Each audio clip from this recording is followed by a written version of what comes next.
Tonight, for the first time, President Obama's aunt, who for years lived in this country illegally, is telling her story. I'm Lisa Hughes. And I'm Jack Williams. Zetouni Onyango lives in South Boston in public housing. She's unemployed.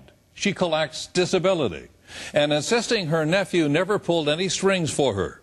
Recently, she sat down for an exclusive interview with Jonathan Elias. And Jonathan, she's not making any apologies. Jack, she makes none. In fact, she's very fiery. The mention of her name makes many in Boston angry. Angry because she is living off of a system that she's never paid into. Angry because she is from a family that is now very wealthy, yet she remains a burden to Massachusetts taxpayers.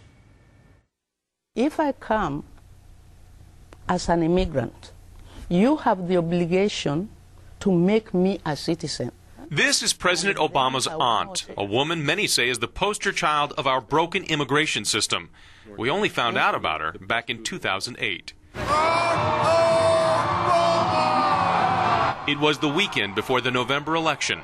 Democratic presidential nominee, Senator Barack Obama, started getting questions about his aunt. Zetouni Onyango of Kenya, an illegal immigrant living in public housing in Boston. You're here illegally. And he's running for the President of the United States. That's what I'm saying is. Listen, Obama did not know my whereabouts. For the first time, Zetouni is setting the record straight, sitting down with me for this interview. She had come to the United States in 2000 and says she had every intention of going back to Kenya. But she says she got sick and spent time in a hospital and nearly died. To me, Americans' dream became my Americans' worst nightmare. Why? Because of what I have gone through. Tell me what you've gone through. That is a hell of a lot. Hell of a lot. She became political fodder intended to hurt her nephew. She also became a focal point of anger. How could Zetouni be here illegally for years, living in government housing?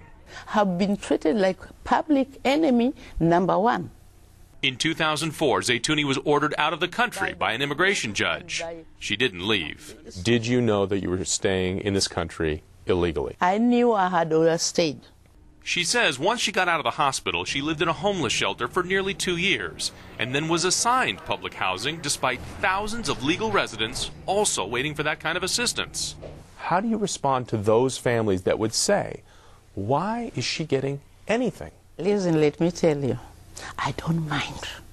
You can take that house. I can even be on the streets with homeless people. I didn't ask for it.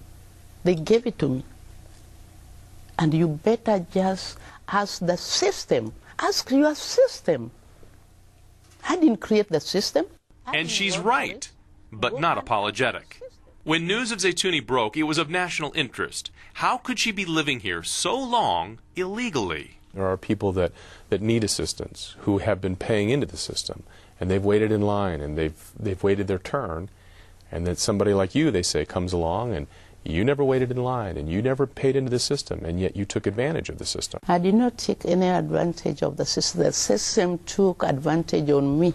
When I asked her how she sees it that way, all she would say is, I don't want to go into details. It's not going to help me. It's not going to help you. She says she was diagnosed disabled by a doctor back in 2004. So in addition to public housing, she tells me she's been receiving and living off disability checks of nearly $700 a month. But how has she been able to stay? I, Barack Hussein Obama. In 2009, Obama was sworn in. Zetouni was invited and attended the inauguration. The question is, did her nephew influence an immigration judge to change his mind? Because in 2004, that judge ordered her out. This past May, that same judge granted her asylum. No influence at all from nobody, from nowhere. Don't drag my child into this. If not influence, then how about money? She says she's broke, yet hired a prominent immigration attorney in Cleveland. How can you afford a lawyer when you say you have nothing? When you believe in Jesus Christ and you start Almighty God, my help comes from heaven.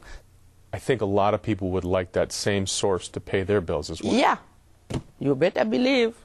And that's who's been paying your legal bill. Yep, even my food. Heaven. Yeah.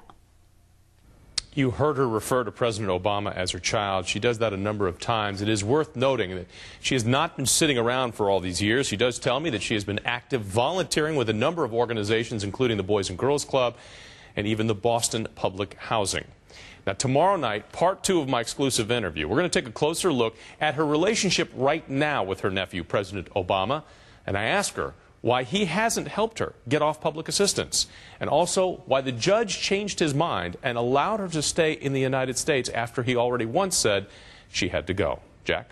All right, Jonathan, thank you. And by the way, you can watch tonight's interview again at WBZTV.com. And tomorrow, after part 2, we'll post much more of Zaytouni Onyango's Sit Down with Jonathan. You can search Obama's Aunt from the homepage.